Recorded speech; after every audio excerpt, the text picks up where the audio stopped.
আসসালামু আলাইকুম। তো আজকে আমরা ছাগলের মাথা নিয়ে এসেছিল। তো ছাগলের মাথা থেকে আমি মাংসগুলো সব রেখেছি আর এই মঙ্গলগুলো আলাদা করে ভাজার জন্য। তো ট্রাই করি ভাজার। তো এখানে তেল দিয়েছি। তারপরে আপনার পেঁয়াজ-টিয়াজ সবকিছু দিতে হবে। তো লঙ্কা, পেঁয়াজগুলো দিলাম। তো ব্রাউন কালার হয়ে যাবে। তারপরে মগজটা দিতে হবে। তো আপনারা বাড়িতে অবশ্যই ট্রাই করে দেখবেন। আর আমার তো লাইক আসছে না। কেন কি জানি আপনাদের ভিডিও আমার ভিডিও কি আপনাদের পছন্দ হচ্ছে না নাকি সেটা বলতে পারেন। আর কি এক-একজন সাবস্ক্রাইব করছে আবার তুলে নিচ্ছে। এটা আমার খুবই খারাপ লাগছে। কেন সাবস্ক্রাইব করে আবার কেন তুলে নিয়েও তা আমি বুঝতে পারছি না। তো তোমাদের মার্জি, ঠিক তো এই তো মগজটাও আমি দিয়ে দিলাম, ব্রাউন কালার হয়ে গেছে। তো ব্রাউন কালারের পর হলুদ দিলাম।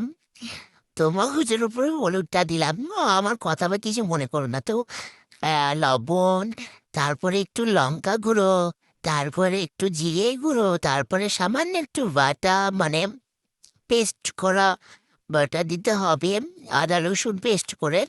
তো এগুলো ভালোভাবে নাড়াচাড়া করে একদম যখন একটু ব্রাউন কালারের হয়ে যাবে, ভাজা ভাজা হয়ে যাবে, তখন তোমরা ওটাকে খেয়ে দেখবে।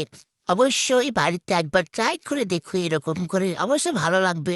রুটির সঙ্গে খেতে ভালো লাগবে, সবার সঙ্গে খেতে ভালো লাগবে।